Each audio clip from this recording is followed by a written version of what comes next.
إن بلادنا تصفر برأس مال غابوي مهم يغطي حوالي 16% من مجموع المساحة الوطنية، يتركز بشكل أساسي في المناطق الجبلية التي يقطن فيها حوالي 7 ملايين نسمة، أي نصف الساكنة القروية. هذا الرصيد الغابوي يتميز بالتنوع البيولوجي الغني على المستوى المتوسط.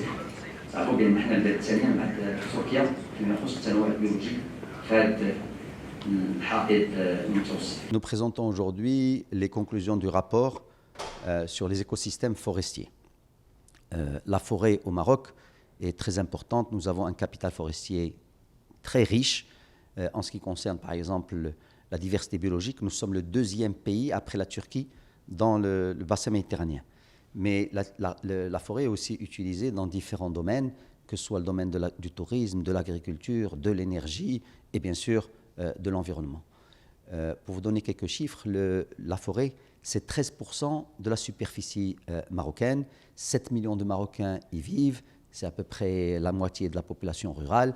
Elle contribue à 1,5% du PIB. C'est à peu près 10 millions de journées de travail, donc à peu près 50 000 emplois fixes. La forêt fournit 30% du bois utilisé dans la construction et dans l'industrie, et elle fournit 17% de l'aliment pour le bétail. Malheureusement, cette forêt connaît une dégradation chaque année. 17 000 hectares sont perdus à peu près. Et ceci pour 3 raisons. La première raison, c'est qu'il y a l'impact du changement climatique. La deuxième, c'est la surexploitation des ressources, que ce soit les arbres, que ce soit les plantes qu'on y trouve, médicinales, je dirais, et autres, que ce soit au niveau... La troisième raison, c'est le surpâturage. Et donc, il faut qu'on fasse attention comment on préserve la forêt, comment on peut plus produire, mais d'une manière, je dirais, responsable. Alors c'est vrai que le gouvernement, depuis 30 ans, a fait beaucoup de choses au niveau de la forêt. C'est vrai qu'il y a une nouvelle stratégie forêt du Maroc 2020-2030, mais il est trop tôt pour pouvoir évaluer l'impact de cette stratégie. Alors le Conseil a proposé une vision d'abord. Il faut que ce soit une vision partagée entre les différents acteurs en faisant participer la population locale. Et donc, 3 piliers. 1, comment la population locale qui y vit peut mieux vivre de la forêt. Deuxièmement, comment on peut encourager des investissements durables. Et troisièmement, comment on peut faire tout cela en s'assurant que nous préservons le patrimoine et que nous renforçons le patrimoine forestier.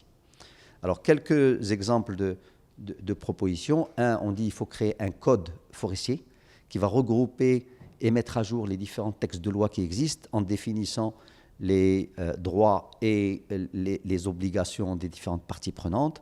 Deuxièmement, on a dit qu'il faut renforcer la superficie des zones protégées pour passer de 3,76% à 30% à l'horizon 2050. Et c'est une des obligations, c'est un engagement international du Maroc.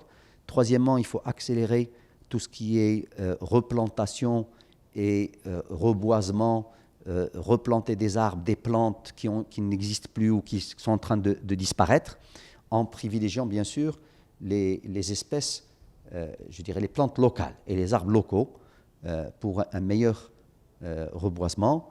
On peut utiliser la technologie de l'intelligence artificielle pour mieux gérer ces campagnes, pour mieux combattre les incendies d'ailleurs.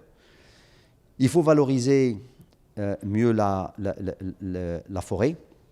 On peut créer une marque, je dirais, un label qualité forestier pour inclure la responsabilité écologique, par exemple, attirer les investisseurs, mais toujours en respectant, je dirais, l'environnement.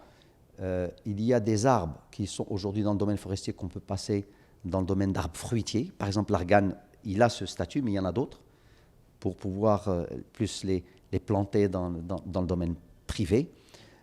Favoriser le tourisme écologique, environnemental, très important, ça y est une vraie opportunité. Et enfin, il faut vraiment accompagner la population locale qui vit dans ces forêts, qui peut-être surexploite ou qui n'exploite pas du tout.